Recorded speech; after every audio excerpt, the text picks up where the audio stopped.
It's a known fact that as a society, most of us neglect to make healthy food decisions. We choose foods that are not the best choices. We depend on fast food, whether it's we're in a rush or because it's just yummy. So, how many of you have parents or family members that cook the meals for you at home? Well, as anticipated, most of you. And how many of you don't argue when there's a, nice warm plate of food in front of you? See? No one complains. Well, whether that food is healthy or not, you should really look into what you're eating, because it has an impact on your body, whether it's within the next couple years or in the future. So, my goal of this speech is to inform my audience of healthy food decisions, their portions, and their benefits for eating healthy. Now, the food pyramid, since its creation in 1972, has gone through many different, makeovers, you could say.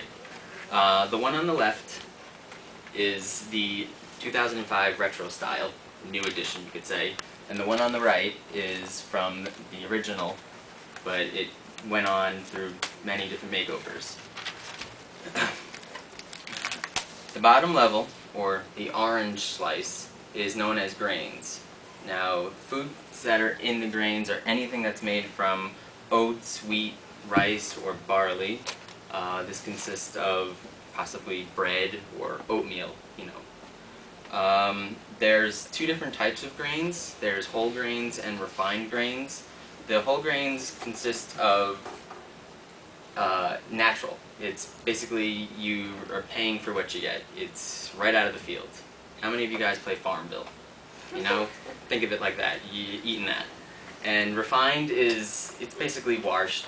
It's getting rid of the germ and the bran, and they just put like fake nutrients back in it. A refined is, according to mypyramid.gov, would include a food like pretzels. It's kind of artificial. Now, sharing the second level is the greens, or the green slice is known as vegetables. Any natural vegetable or V8 drink, because it has 100% vegetable content. It is broken into 5 subgroups, one being dark green vegetables or broccoli. There's the orange vegetables, which are carrots or pumpkins. Before you throw away your pumpkins from Halloween, maybe cook up the seeds. Very good. There's the dry beans or the black-eyed peas. I got that boom boom pow. So there's the starchy vegetables, which you see in Farmville, the corn and potatoes. I have to harvest my crops after this class. Then you have the other vegetables, which are the V8 drinks. It's kind of an alternative, but it's still just as healthy because it's 100% vegetable content. Now, the next part of the pyramid has dual companionship with vegetables, or the red slice. It is known as the fruits, which are your apples and strawberries, blueberries, melon, even raisins fall into this category. It's anything that's made from 100% fruit, just like vegetables. There's fruit drinks out there, just like V8, maybe F8, I'm not sure. So the next level is the blue slice, is known as the milk and dairy, technically. The retro style from 2005 just has it as milk, and the old school version has it as milk and dairy. Now, this is any percent of milk. We got 1%, 2%. There's flavored milk, skim milk.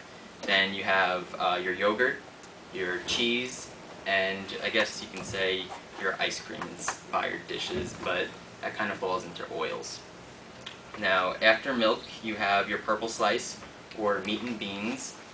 It's any type of meat, poultry, fish. Beans and peas fall into this again. It's including lamb, ham, pork. There's eggs of ducks and chicken. And there's also nuts like almonds, peanut butter, and pecans. And lastly, the little slice, or the yellow, I can tell that there's a color malfunction on there. It's the smallest slice, is the oils. Now, There's no recommendation on how much oils you should consume, but it's kind of necessary in your diet. It's essential for your living. It is anything that you really shouldn't have, but it's just so delicious you can't resist. There's, soda, ice cream falls into this, and several others. It's used in cooking oil. There's canola oil and several other vegetable oil that's used in cooking because you kind of need to have it in order to make stuff. So now that everyone can see and understand the food pyramid, I would like to move on to the daily supplements for each food.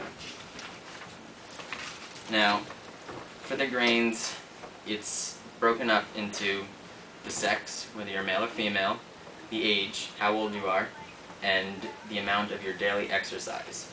Because in the 2005 version of the food pyramid, the United States Department of Agriculture added exercise to the mixture. Now, as you see, grains, if in this class, most of us are going to be considered women or men, because we're just about 19, or some of us are a little bit younger. And it's just about 6 ounces, or 6 ounces is the daily recommendation for women, and 8 ounces for men. And the minimum for the daily is 3 ounces and 4. And just to see, like a little comparison, just have a piece of bread, just one slice of bread each, it's, knock out 2, and you're almost done for your daily. So it's really not hard to see how much you need. When you say it as a number, it's a lot. But when you're actually eating it, it's really simple. There's muffins, breakfast muffin, that will knock, 1 out. Oatmeal, that's a great source. So then you go on to vegetables. Once again, this class is men and women, and it's about 2.5 cups a day, 3 for men. It's about a sweet potato would be 1, and maybe a cup of baby carrots. That's, knocks it out. You have your fruits for boys and girls is 1.5 cups. You got 2 plums, that's fine. Grapes are probably the best fruit there is, full of antacids. And then you go on to milk, and you have a cup of yogurt or a container of milk, cafeteria.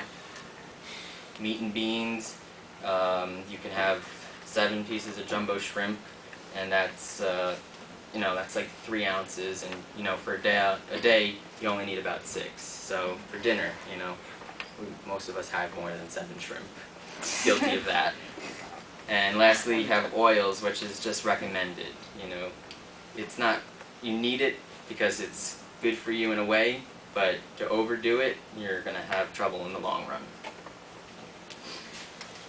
Now, eating healthy isn't as hard as one may think.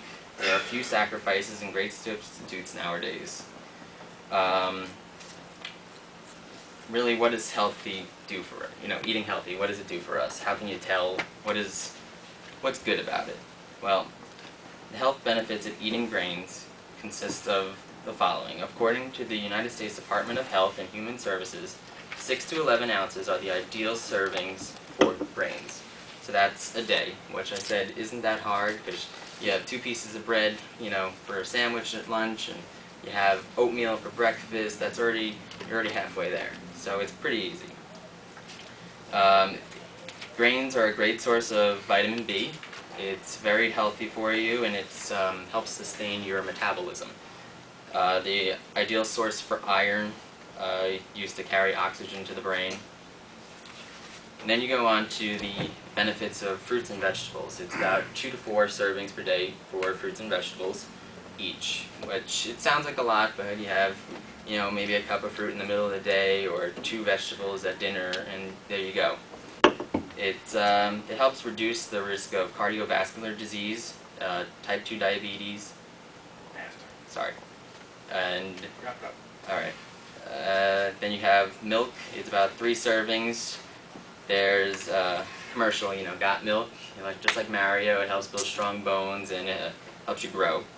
Then you have meat and beans, 2 to 3 servings, which is high in protein and minerals, and oils, which is limited, as I said, but it's good to. To put in perspective, you know, the oils, if according to the Diet Detective, one double stuffed Oreo takes 18 minutes to walk off.